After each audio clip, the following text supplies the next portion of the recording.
शायद कांग्रेस के ऑर्गेनाइजेशन और कांग्रेस के ऑर्गेनाइजेशनल सेटअप में लोगों का इंटरेस्ट तब भी इतना ज़्यादा नहीं जगा होगा जब राहुल गांधी कांग्रेस के अध्यक्ष बने थे। जिस तरह से पीके की एंट्री को लेकर एक तरह से लोगों का इंटरेस्ट कांग्रेस में डेवलप हो रहा था, तो शायद एक माना जा रहा था कि कांग्रेस इस समय जिस मुकाम पे है, जहां पर कांग्रेस है, वहां पर कांग्रेस को उबारने के लिए, क्योंकि पहले जितने भी एक्सपेरिमेंट किए गए हैं वो फेल हो चुके हैं और शायद बाहर का एक लैटरल जो एंट्रेंट होगा वो कांग्रेस में स्ट्रक्चरल चेंज ज़्यादा बेहतर ढंग से सजेस्ट कर पाएगा और कम से कम कांग्रेस को एक लड़ने लायक, बीजेपी से लड़ने के लायक इंस्ट्रूमेंट बना पाएगा। लेकिन कांग्रेस के तमाम लीडरों ने, या फिर चाहे वो ओल्ड गार्ड हो या फिर राहुल गांधी के करीबी हों, सब ने मिलकर एक तरह से पीके की एंट्री कांग्रेस में चेकमेट उन्हें कर दिया है। उनकी एंट्री एक तरह से फिलहाल के लिए बंद हो गई है। तो इसके क्या मायने निकाले जाएं और किस तरह से आने वाले दिनों में कांग्रेस की पॉलिटिक्स इवॉल्व करेगी? क्या जो प्रशांत किशोर ने, पीके ने जो रास्ते सुझाए हैं, कांग्रेस उस पर चलेगी या फिर कांग्रेस उसी जड़ता के साथ बीजेपी का मुकाबला करने का जो एक दिवा स्वप्न कहते हैं वो देखती रहेगी? तो प्योर पॉलिटिक्स में बात पीके, उनके आगे के मूव, कांग्रेस की जड़ता और कांग्रेस किस तरह से क्या इवॉल्व होने की कोशिश कर रही है या नहीं। अगर पीके की एंट्री और पीके के साथ जो कांग्रेस हाईकमान के डिस्कशन जो चल रहे थे उससे या फिर उसके बाद के उनके कई सारे मूव को देखें,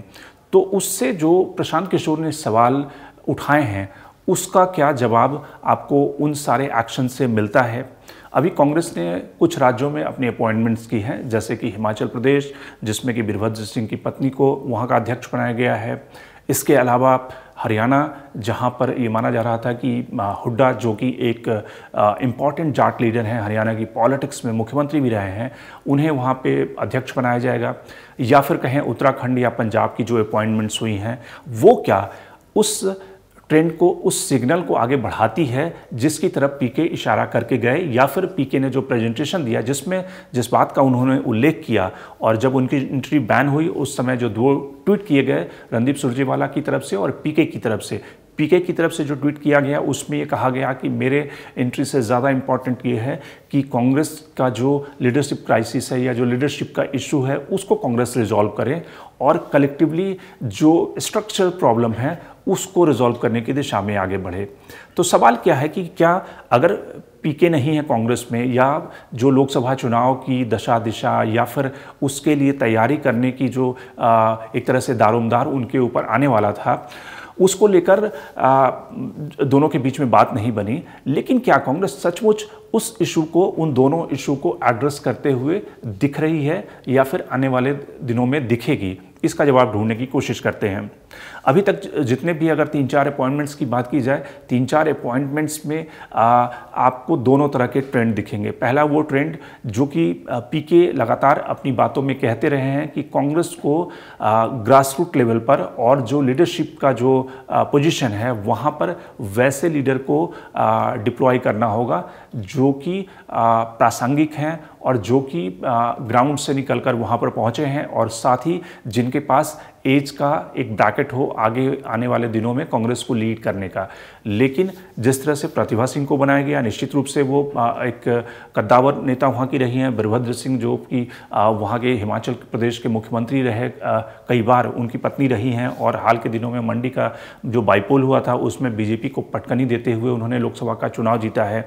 तो निश्चित रूप से कांग्रेस उम्मीद कर रही है कि एक ओल्ड गार्ड यानी कि एक वैसे नेता पर दाव लगाकर वहाँ पर सारे फैक्शन को इकट्ठा करने का। लेकिन निश्चित रूप से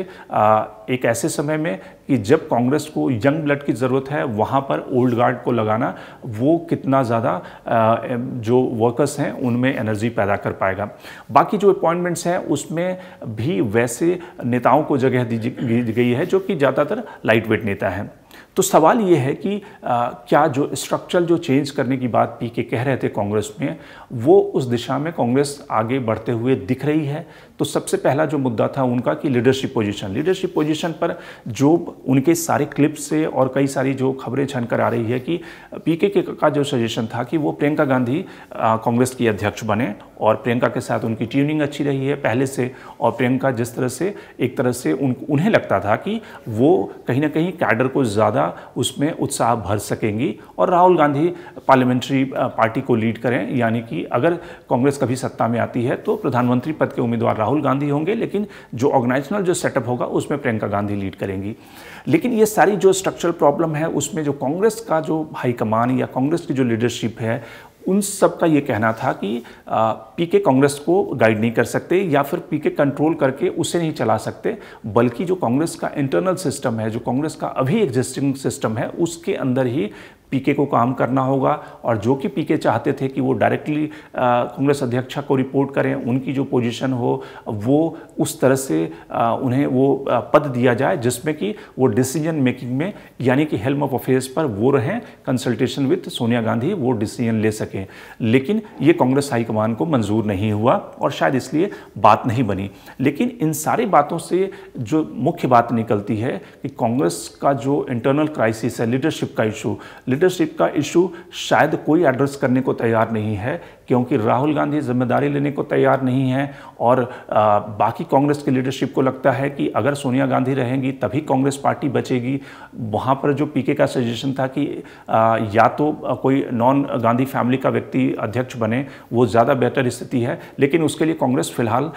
उस मूड में दिखती नहीं है जो जिस तरह के हालात हैं और जिस तरह की लीडर्स की एक कोटरी है। दूसरा जो सबसे बड़ी जो समस्या है जो स्ट्रक्चरल प्रॉब्लम की, जिसकी तरफ पीके इशारा करके गए हैं कि जिस तरह से ऑर्गेनाइजेशनल सेटअप, जिस तरह से बूथ कमेटियां होती है, जिस तरह से मेंबरशिप ड्राइव होती है, जिस तरह से ग्रास रूट लेवल के नेता बीजेपी में निकल कर आते हैं, जिस तरह से उनका बूथ मैनेजमेंट है, उस पर बहुत ज़्यादा काम करने की ज़रूरत है, जो कि एक तरह से कांग्रेस में डिफंक्ट हो चुका है। तो सवाल यह है कि क्या जो एम्पावर्ड कमेटी बनी है वो उन सारे जो स्ट्रक्चरल प्रॉब्लम है उनको एड्रेस कर पाएगी, या फिर जैसे कि पिछले इतिहास में हमने देखा कि इस तरह की कमेटियां बनती हैं, रिपोर्टें आती हैं और उसके बाद वो रिपोर्ट ठंडे बस्ते में चली जाती है, उसे कोई उठाकर खुद उसके मेंबर भी नहीं पढ़ते। तो यानी कि ये सारी जो कमेटियां हैं, एम्पावर्ड कमेटी है, वो उन सारे स्ट्रक्चरल प्रॉब्लम को एड्रेस करेंगी और एड्रेस करने के अलावा एक मोटी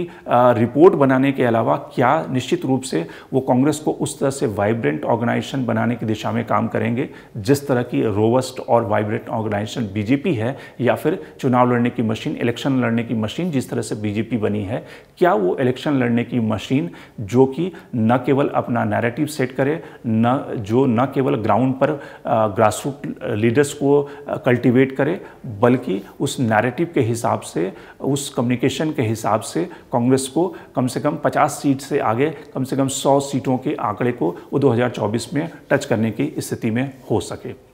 शंकर एनिमेश द प्रिंट। लेकिन आप हमारे YouTube चैनल को सब्सक्राइब करना ना भूलें, अपने कमेंट्स, अपने रिएक्शन लगातार हमें देते रहें।